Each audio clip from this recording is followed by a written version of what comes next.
বাংলাদেশকে নিয়ে খেলতে এসো না। বাংলাদেশ তোমার বাপের মাটি নয়।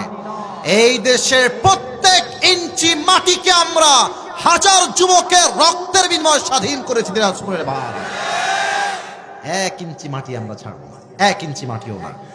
যদি আবার প্রয়োজন হয়, এটা দিনাজপুরের মাটি শুধু নয়, এটা রংপুরের মাটি।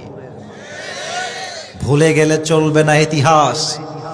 দেশ যে দ্বিতীয়বার স্বাধীন হয়েছে, এই স্বাধীনতার দ্বিতীয় সূচনা শুরু হয়েছে রংপুরের মাটির থেকে। শহীদ আবু সাইদকে ভুলে গেলে চলবে না। অতএব ভারতকে আমরা বিনয়ের সাথে বলতে চাই, বাড়াবাড়ি বেশি করবেন না। আজহারী সাহেব বলেছেন, নিজের চরকায় তেল দেন, আমাদেরকে নিয়ে ভাবতে হবে না। আমরা ঠিক আছি, এখানে কোনো সাম্প্রদায়িক দাঙ্গা নাই। এখানে হিন্দুরা থাকে জামাইয়ের মতো আদরের বেশে। দিনাজপুরে অনেক হিন্দু আছে, তারপরে আপনাদের পাশে ঠাকুরগাঁও, অনেক হিন্দু, হিন্দু দিয়ে ভরা। আমার যে ড্রাইভার ভাই আমি নিয়ে আসছি, যে আমার সঙ্গে আছে, সে ওই হিন্দু, আমাকে কলিজার থেকে ভালোবাসে, আমিও ভালোবাসি।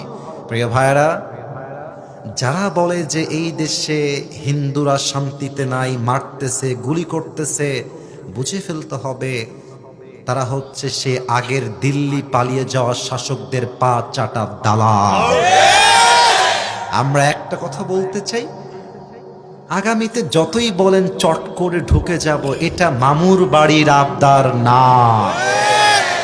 ভারতকে বলবো যে দেখেন, আমাদের ধর্ম ইসলাম, এখানে মান্যগণ্য ব্যক্তিরা আছেন, মিডিয়াতে রেকর্ড হচ্ছে, কোনো ডান বাম কথা বলার চান্স নাই। আমাদের ধর্ম ইসলাম। ভাই, আমরা মারামারি চাই না, তবে মারামারি করতে আসলে ভারত কিন্তু আমাদের সঙ্গে টিকতেও পারবে না। এখন অনেকে মনে মনে ভাববেন, হুজুর আপনি আসলে বোকা। কেন বোকা আসিফ হুজুর? হুজুর, তাদের দেশ কত বড়, তাদের কত মানুষ, কত সেনাবাহিনী, কত সোলজার। আমরা তো সংখ্যায়ও কম, আয়তনেও কম। বেটা, একটা জায়গায় পার্থক্য আছে, তাদের হৃদয়ে ঈমান নাই, আমাদের হৃদয়ে ঈমানের আলো আছে। আল্লাহর হাবিব বলেছেন, একজন ঈমানদার যুবক 1000 কাফেরের চাইতে বেশি শক্তিশালী হবে।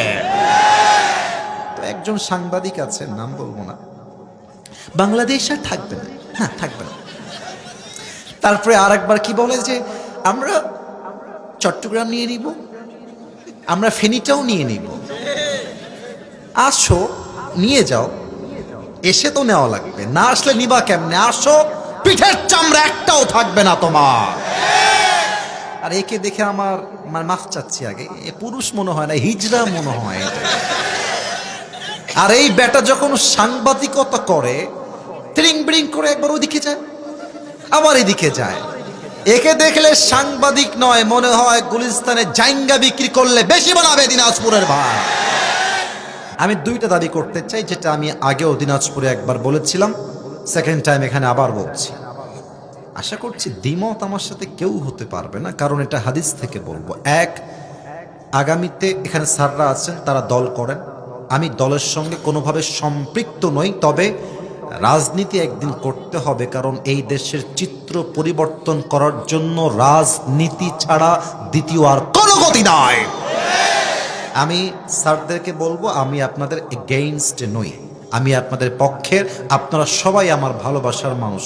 তবে দাবি হচ্ছে 2টা। এক, আগামীতে এই দেশের প্রধানমন্ত্রী হিসেবে আমরা আর কোনো নারীকে দেখতে চাই না। কথা আসতে নয়, জোরে বলতে হবে, কথা ঠিক আছে কিনা? নারীকে ক্ষমতায়, এই যত সব ঝামেলার মূল হচ্ছে এই মহিলারা। আল্লাহর হাবিব বলেছেন, আমি চলে গেলাম, বাট তোমাদের জন্য সবচাইতে বড় ফিতনা হচ্ছে নারীর ফিতনা। এটা যুবকরা ভালো বুঝবা। একটা মেয়ে চাইলে যেমন যুবকের জীবন সুন্দর করতে পারে, একটা মেয়ে চাইলে যুবকের চরিত্র ঈমান 2টাই নষ্ট করতে পারে। They have that power, তাদের কাছে এই শক্তি আল্লাহ দিয়েছেন। অতএব নারীকে আমরা মাফ চাই, ক্ষমতায় আর দেখতে চাই না। নাম্বার 2, এটা আমার শেষ কথা, আমরা এমন একজন পুরুষকে প্রধানমন্ত্রী হিসেবে দেখতে চাই যিনি একই সময়ে বাংলাদেশের প্রধানমন্ত্রী হবেন এবং তার যোগ্যতা এতটা হাইলি কোয়ালিফাইড হবে, আমার দেশের প্রধানমন্ত্রীও হবেন এবং তিনি চাইলে জাতীয় মসজিদে দাঁড়িয়ে বাইতুল মুকাররমে দাঁড়িয়ে জুমার খুতবা দেওয়ার যোগ্যতাও রাখবেন। এমন প্রধানমন্ত্রী আমরা সবাই চাই কি চাই না?